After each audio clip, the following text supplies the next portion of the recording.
Okay, let's dive right into this explainer. No small talk today. We are getting straight to the exact clinical science of dark psychology.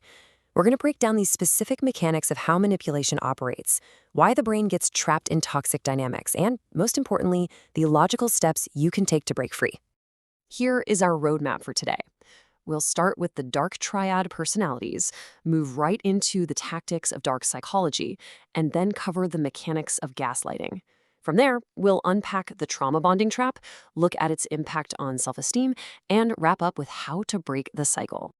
All right, section 1, the dark triad personalities. So, we've all wondered at some point, why do we forgive people who repeatedly hurt us?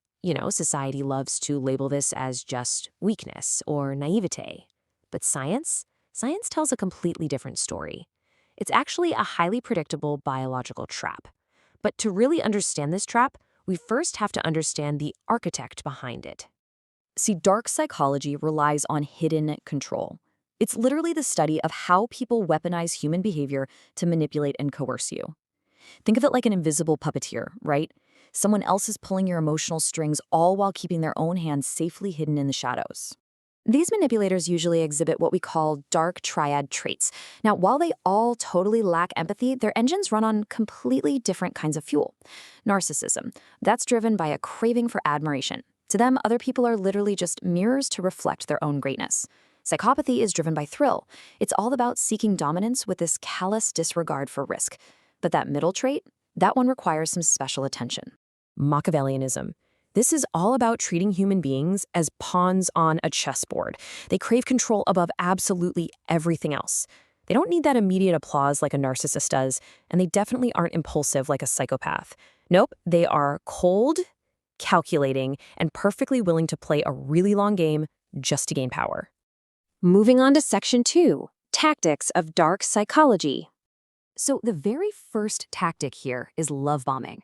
Imagine meeting someone, and within a week, they declare that you are their absolute soulmate. Look, this isn't romance. It's a highly effective biochemical strategy.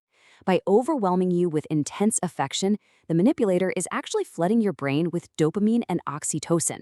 It artificially forces your brain to say, okay, this person equals the absolute highest reward I have ever felt. Next up is paltering. And this one is a highly effective deception because, well, it technically relies on facts. The manipulator essentially weaponizes selective truths. For example, they might say, oh, I went to bed early last night to prove they didn't go out to a party, right? But they conveniently omit the fact that they stayed awake for hours texting their ex in that bed. It lets them maintain this totally innocent facade while actively deceiving you. Then we have triangulation. This is a very calculated move to introduce a third party into the relationship, an ex, a coworker, or just a new friend. The goal here? To artificially manufacture jealousy and competition. All of a sudden, you find yourself fighting for their approval, and this just chips away at your confidence, isolates you, and forces you to rely heavily on the abuser for your validation. That brings us to section 3, the mechanics of gaslighting. Gaslighting actually follows a highly systematic scientific process. First, the abuser does something hurtful that contradicts your view of them, and your brain flags this as what's called a prediction error. Second, instead of just apologizing, they offer a distorted explanation, usually blaming you or just outright denying it even happened. Third, just to avoid losing the relationship, you accept their false version of events. And over time, this repeated cycle completely destroys your epistemic trust. Simply put, you literally lose the ability to trust your own mind, and you end up relying entirely on the abuser to tell you what is real. Which leads us right into section 4, the trauma bonding trap. This kind of manipulation literally alters your neural pathways. A trauma bond isn't built from love. It is built from unpredictability. When someone constantly alternates between intensely hurting you and intensely loving you, your brain's dopamine reward system basically just short circuits. This entire cycle relies on what psychologists call intermittent reinforcement. It acts exactly like a slot machine.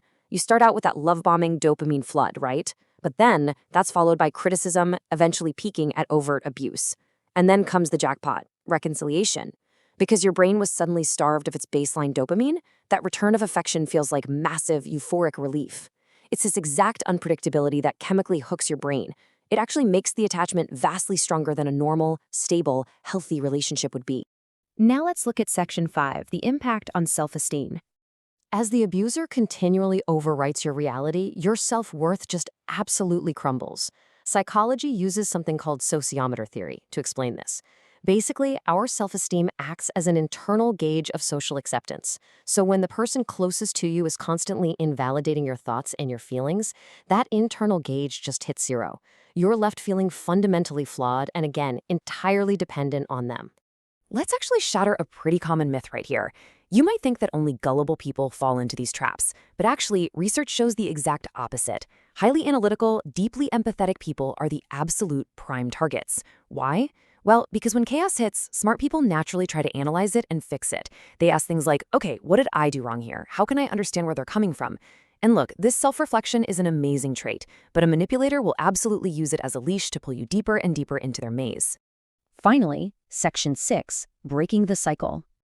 Escaping this isn't just a regular breakup, it is literally a physical detox. First off, you've got to implement strict zero contact to halt that erratic dopamine loop. Second, you need to use accurate scientific labels. Say, I am in a trauma bond, instead of just shrugging and saying, oh, it's complicated. Labeling it gives you crucial logical distance. Third, slowly start rebuilding trust in your own perceptions, even just on the small things. And crucially, this is big. When you feel that intense craving to go back to them, you must recognize it not as true love, but as a literal neurological withdrawal. I want to leave you with this final, pretty stark question to test your own internal boundaries. Are you relying on the exact person hurting you for reassurance about the hurt they are causing? If the answer is yes, the trap has closed. But now you know how it works. Use the science we've uncocked today to break that lock and reclaim your own compass for what is real. Thanks for joining me on this explainer.